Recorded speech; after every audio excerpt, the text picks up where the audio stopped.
Hello and welcome to today's webinar. My name is Jonathan Jackson. I'm the Director of Sales Engineering for APAC in Japan at BlackBerry, based in Sydney in Australia. Today's topic, we're going to be looking at how do you optimize human hours for better cyber resilience and cyber incident management. Okay, in terms of an agenda, what we're going to be covering, we're going to be having a look at some of the challenges that we see across the globe for cyber resilience planning and strategy for organizations both large and small. And then we're going to have a look at some of the key trends that we see happening, in as we embark on 2023, and some of the things that people need to be watching out for. Then we'll pivot into kind of a topic on automation. So how can you leverage automation in terms of architecture and design for better incident management, faster resilience, faster detection and response, as well as prevention techniques. And then the final topic for today is we're going to have a look at a new simplified unified alert management system that's coming to the Cylance platform very shortly in the next couple of weeks or so. For those based in the Cylance AWS instance in Australia, and then further globally across the world. Okay, so let's get into it. So the challenges we see at the moment with regards to cyber resilience is that the simple reality that there is a global shortage of an undersupply of cybersecurity professionals. At the moment, we're estimating just sub 3 million open positions that need to be filled to meet the demands of organizations who are needing to deal with a very advanced and a very challenging cyber threat environment.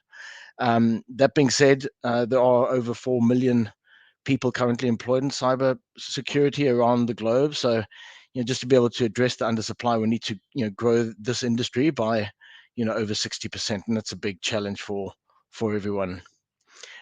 Coupled with that, though, we also see just the reality of that we are dealing with a huge amounts of threats. So as the cyber attack surface expands with converged IT and OT devices, for example, or other devices that are coming onto the network, all of these are resulting in a plethora of alerts that are being generated, whether it's through SIEM or SOAR or EDR products or endpoint protection products. It doesn't really matter. We're having to deal with a significant number of alerts per day, on average, over 25,000 per day.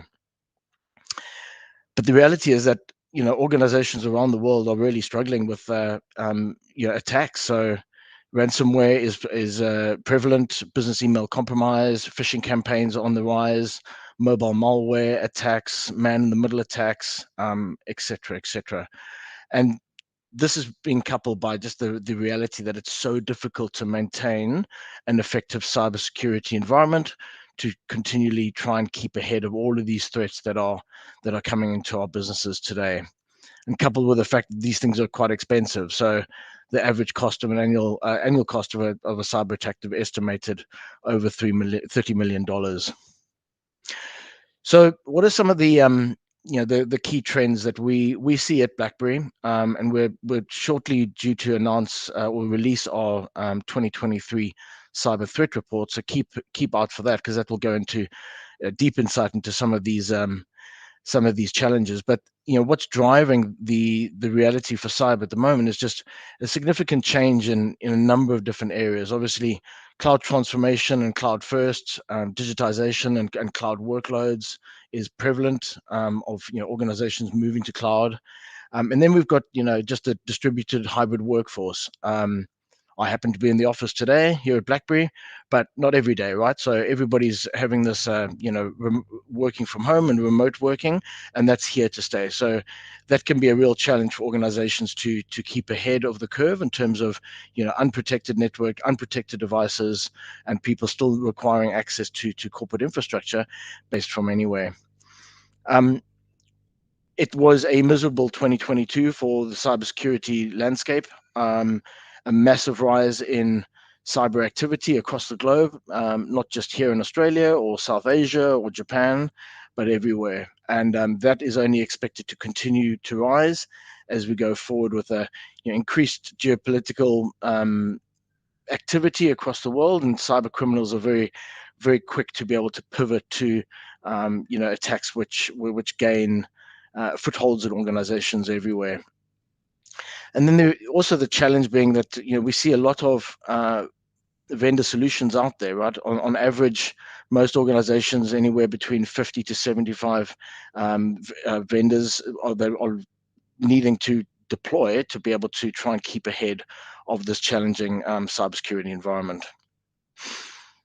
Now, in terms of key trends that we see, there's no question that supply chain attacks on the rise. Over 4 times increase. That coupled with vulnerabilities in software, that is a big challenge for everybody to keep ahead of. Again, I mentioned the hybrid working. Estimated there that anywhere between 60% of knowledge workers are still going to be remote and will stay that way, and not actually really going to be returning to the office in any form of sort of continuous basis. We've also done some interesting research with regards to cyber insurance, and we see that over 80% of organizations are underinsured, and only 19% of those organizations, if they do have insurance, have got cyber insurance above $600,000. And understanding how costly these cyber attacks are, whether it's a ransomware attack or credential stealing or exfiltration of data or whatever it is, it's a big problem in the industry to be able to make sure that you can get compensated or recover from some of these cyber incidents. And then the final one we see is just emerging legislation. A lot of governments across the world are working together and in silos to be able to develop and endorse and implement bills to be able to enforce better cyber hygiene, whether it's data breach reporting or it's alignment to specific frameworks. So, for example, here in Australia, a lot of people are aligned to Essential 8, but elsewhere it's around NIST and other platforms and ISO, etc. So this is a big challenge for boards, for CEOs and C-levels to keep abreast of as we go forward. So in terms of all of those trends, with some of the kind of best practices that we see and we talk about to everyone is around kind of secure by design, right? So architecting and designing security baked in, all right? So the idea here being, 5 different pillars of areas that you can work on as kind of tips and tricks for better cyber resilience. So the first one being, pretty obvious in terms of trying to minimize your attack surface. So looking at who's got access to your data, to your applications, what devices are your people using, how are they being secured, how they're being hardened, what privileges have they got access to, etc., etc. So just really looking at all of your different assets and making sure you try and minimize any attack surface that cyber criminals, either crimeware or advanced persistent threat groups, will look to leverage.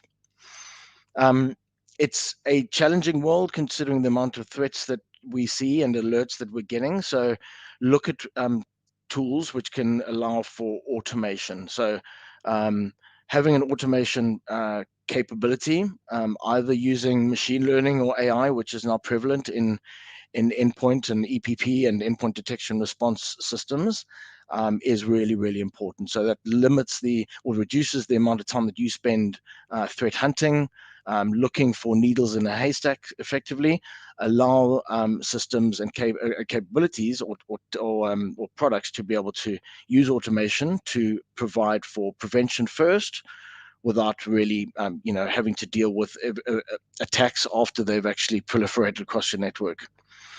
Keeping systems up to date. So there's no better way than patching. So patch often, patch regularly, keep up to date with vulnerabilities that are announced, 0 days and CVEs, etc.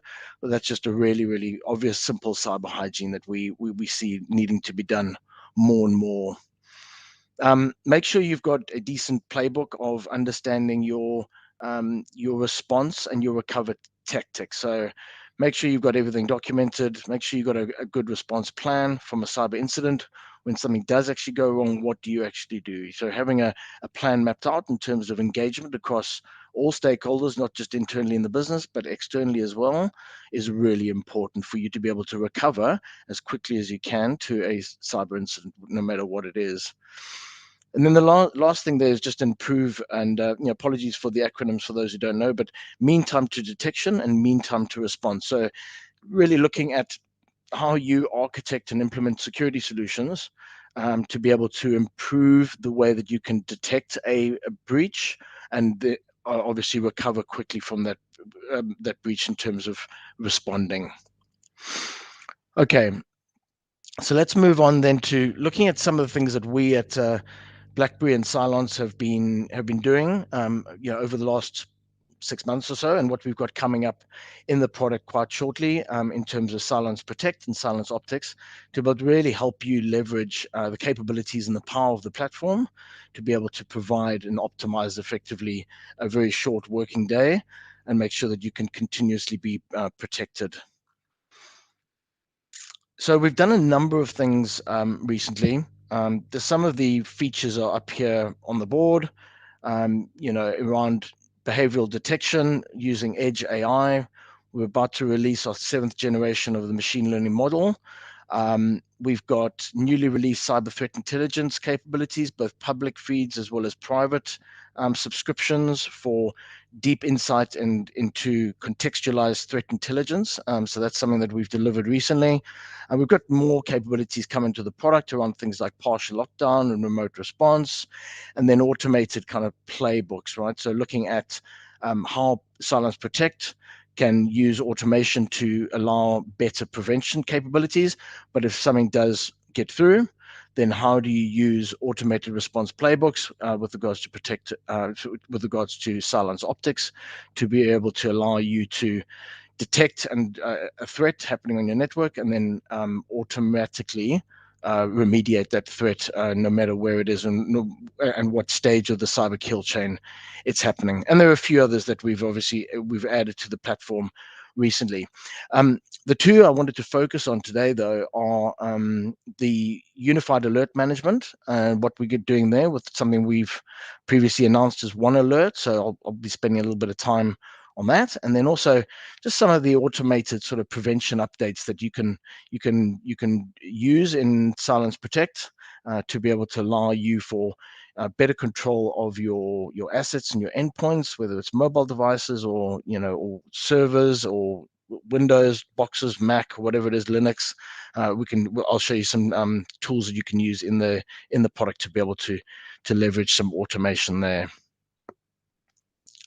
Okay, so I thought what I'll do is I'm going to do a demo, a live demo on Cylance Protect of something we call zone-based automation. So zone-based updating and automation is something that's really powerful in the platform and can be leveraged by anyone who uses Cylance today. So I'm just going to change screens here, and hopefully this works by doing that. I'm just going to log into the Cylance console.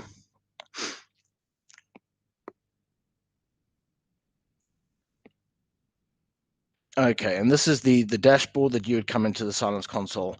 So in terms of, I mentioned zone-based updating. So a really good idea is to be able to leverage the power of zones to be able to allow for automated updates of all your devices and your operating systems.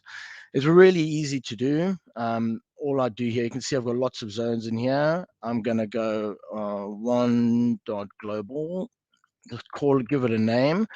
And this zone, I'm going to give it a default policy. It's a fairly strict policy. So auto quarantine, memory protection and blocking, and script control in alerting. And I'm just going to save that policy. So save that zone. So obviously you'd need a policy created beforehand, which you'd create.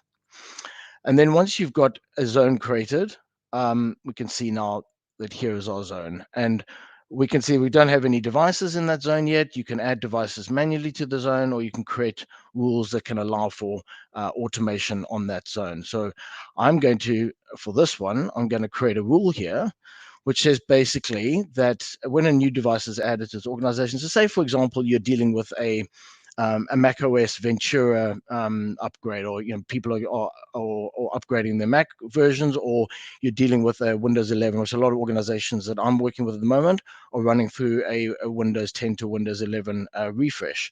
So what I can do here is I can obviously change this to an operating system.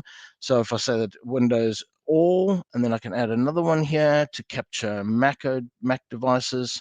So I'm just going to say that this is running on Mac OS, and then I can apply that zone and to that policy, and I'll click on apply, and then I save. And that's what's called a zone-based rule. So it's an if or statement for any new devices that will be coming in, and they will be captured in that rule. And then all you need to do to be able to enforce that is to go into your update section in the Silence console.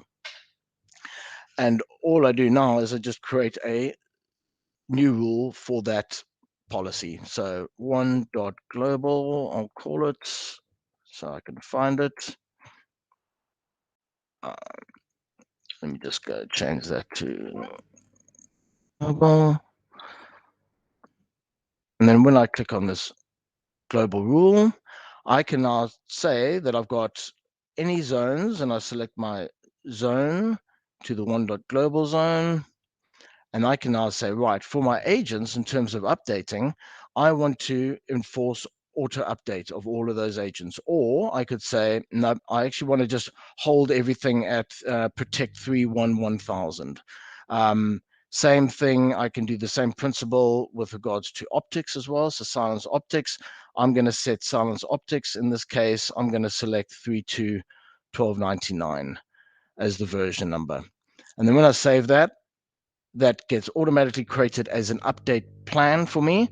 And now everything, all new devices coming into that zone will automatically get updated to those agent numbers. So you don't need to deal with any kind of manual updates of devices. We regularly have customers deploying this to 20,000 devices at a time with absolutely no impact to the network or the organization or the endpoint at all. So that's just a really easy way showing you how you can use the automation in the product to be able to just provide for a very easy way to stay up to date with all of the operating systems that are coming out from, whether it's Mac or Linux or Windows, and be able to provide for automation in the platform to be able to do that.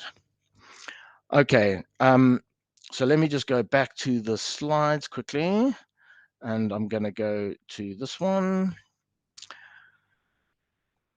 Just let wait for the slide to load, and then we'll carry on with some more, a few more tactics and tactics and things that are coming to the product shortly. So I mentioned previously unified alert management. This is something we've put a lot of effort on to deliver as part of the platform. And basically what it is looking at a single panel or single pane of glass for all of your aggregated alerts across your entire stack.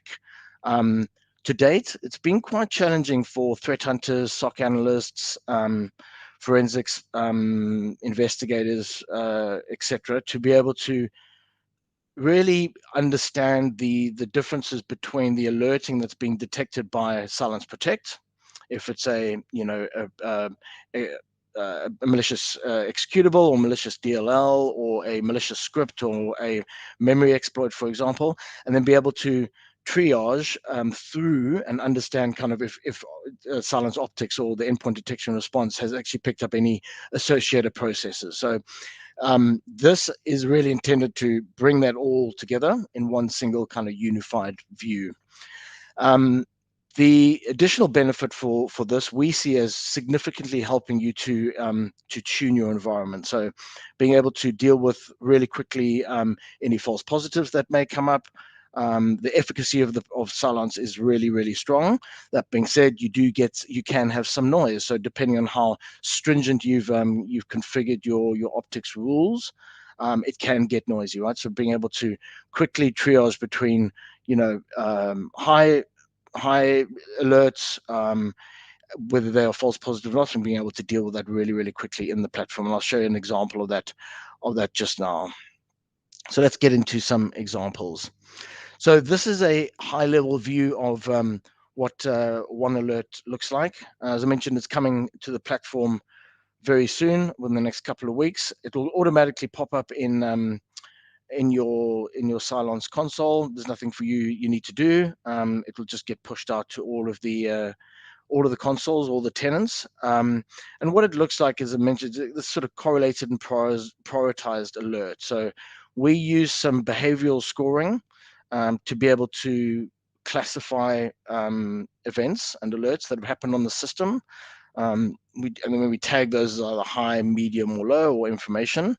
And then we can see this sort of aggregation. So what we do with the aggregation, we start to look at multiple similar type either processes or threats or alerts that are propagating in zones or on endpoints or on devices, etc. And we bring those into one single event effectively for you to be able to analyze. You can drill into each individual alert at a propagated level.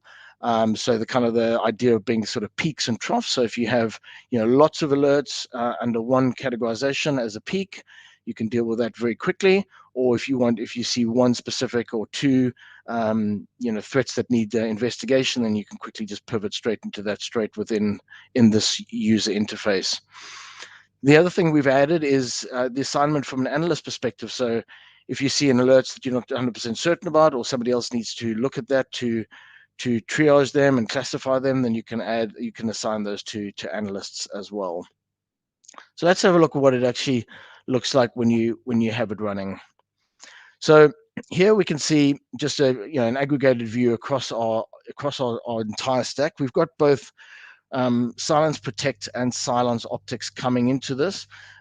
We will, if you are using Cylons Gateway, Zero Trust Network Access, or Persona, we've got other feeds that will be coming into here as well. So there's things like Mimecast, for example. If you're one of those customers with Cylons Guard, we'll get an aggregated view, and we'll be continuing to add additional telemetry and alerts from other feeds as well as we go forward through 2023.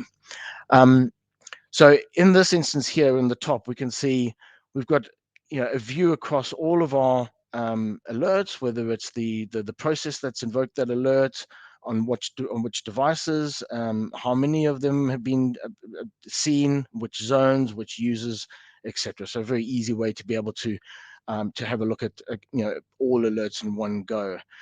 In this case here, what we can also look at is we can see in this instance here, we've got a significant number, or a trough anyway, of alerts on one specific process which has been identified by Protect and by Optics. So in this case, we can tell pretty easily that it's across a huge amount of devices, a massive amount of alerts, and that's going to be a false positive. So being able to deal with that, you can just basically select that aggregated view and just add an exception or exclusion to that, and the behavioral scoring will be able to identify all of the process which has been created to triage those alerts all together for you. So that's automatically done. You don't need to create that yourselves, and you can just say, I'm going to be assigning this to my entire tenant or to a specific zone, whatever you want to do in terms of the exception, and then you just add it, and that exception is dealt with very quickly straight within the alert view. The second example, though, is an example of a trough, right? So this is a single event, which looks something I need to deal with. It looks like it's some sort of ransomware attack that has been blocked by Cylons Protect. So in this case, I'm just going to have a look at this incident, and it gives you, once you click on it, it gives you additional insight in terms of what's actually going on here. So we can see that it's been, a piece of malware, ransomware has been blocked. We can obviously tell on which device it was, and we can then engage directly with that device and have a look at seeing what else is maybe going on this device. So in this case, this alert has been thwarted, so it's been stopped and blocked pre-execution, which is good. So the product is doing what it should be doing. But let's go and have a look in terms of what else has been going on with that specific device. So all of the columns on the top are filterable. It's by design. It gives you a very easy way to be able to look through additional context for additional telemetry around any of the threats that are happening on your environment. So in this case, we're just going to search for that specific device, and in this case, we actually see that device has also been seen on a number of other processes, which has actually been identified by Silence Optics. In this case, it looks like, on first glance, this looks like a phishing attempt, right? So it looks like some sort of weaponized document has invoked a form of PowerShell, possibly a second stage payload, download of a payload. In this case, on that specific device was a piece of ransomware, which is then blocked by Protect. But we can also see in the middle here that we've also got this same attack technique or same indicator of compromise is happening on a separate device, on a second device. Now, in this case, that piece of ransomware hasn't actually executed, but we would definitely want to go back and have a look at that specific device and see what else is going on here, and maybe understand why it didn't get to the final stage of the trying to execute that piece of ransomware. But we can see very quickly here that we've got another device which definitely needs a little bit of digital forensics to be able to find out what is actually going on that device. So that gives you a little bit of a view of one alert. So hopefully that's something that is going to be useful to you. I suspect it probably will, because a lot of the SOC analysts and people I work with across the board really do struggle with alert fatigue. So being able to use tools and techniques either around automation or being very easily and quickly able to triage and deal with your alerts across your system is something that should really be able to help you get back some hours in your day, hopefully, so you can get on with other stuff and more important cyber activities. So two topics there we covered is leveraging automation, which we showed. Look at some of the automation as well with Silence Optics for EDR. We have a rich set of advanced automation playbooks that are available to be able to deal with threats on networks and on endpoints. So that can also be leveraged as well, aside from zone-based updating. And then, as I mentioned previously, just take advantage of all the new features that we've added to the product. There is a download there to the new features in Protect. In Protect 3.2, in Protect 3 at least. And we've also got newly released Optics 3.2 version, which has got a lot of new features in it to be able to help you better leverage the power of the platform for a much stronger prevention first strategy. And with that, I will hand over now and just have a look for any Q&A. So if you got any questions, please don't hesitate just to leverage the Q&A and the chat on the webinar, and I'll have a look at some Q&A. So let's have a quick look here at what we've got coming in. So first questions coming in here from somebody in Australia, which is good. So so we use Silence Protect today. When will we see this aggregated view for alerting? So as I mentioned previously, it will be coming very shortly to the platform within the next week or so, and it'll just automatically be updated when you log into Silence Protect without any issue. Another question here coming in is, what other new features are Silence and BlackBerry working on in the next 3 to 6 months? So we've got a lot of things going on. There's a huge amount of innovation in the platform with regards to either new features as well as new products. So we recently announced at the end of last year a new product, which is an information protection kind of data classification product called Silence Avert.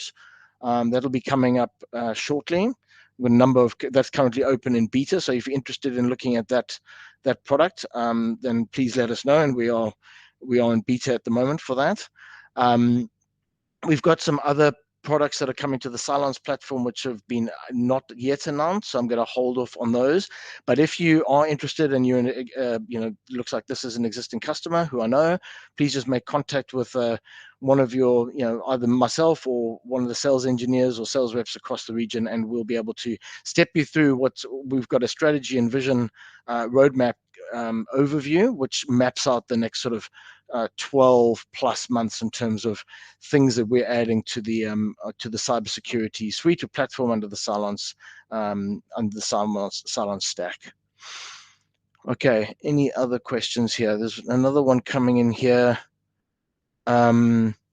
So we are trialing Cylon's gateway for zero trust net ZTNA. Will we have gateway added to the one alert view? So yes, you will. Any product initially we'll start with protect and optics, but as we go through over the year, we'll start to add additional telemetry and points into that alerting construct. We're also doing the same thing with Cylon's Guard. So if you're a Cylon's Guard managed detection response customer, or you're considering that, that's the same principle with Guard. Guard will get all of these feeds, either telemetry from Cylon's products, Protect Optics, Gateway, Avert, etc., as well as other third-party feeds as well. So whether it's Exabeam or Mindcast or others, that's a open XDR platform, which is we're going to be adding a lot more feeds as we go through the year. We've got a lot in there already, but a lot more will be added as we go forward. And then another question coming here. We are looking at next gen antivirus AV.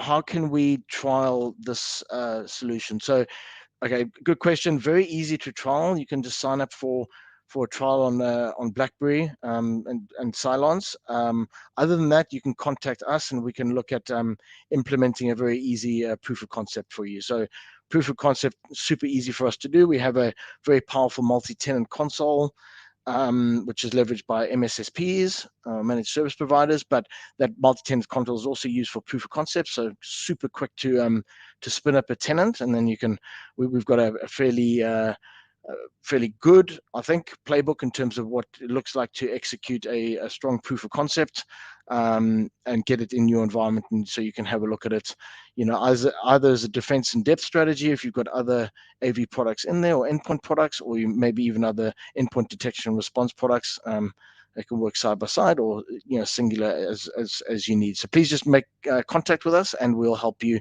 with either a trial or a proof of concept.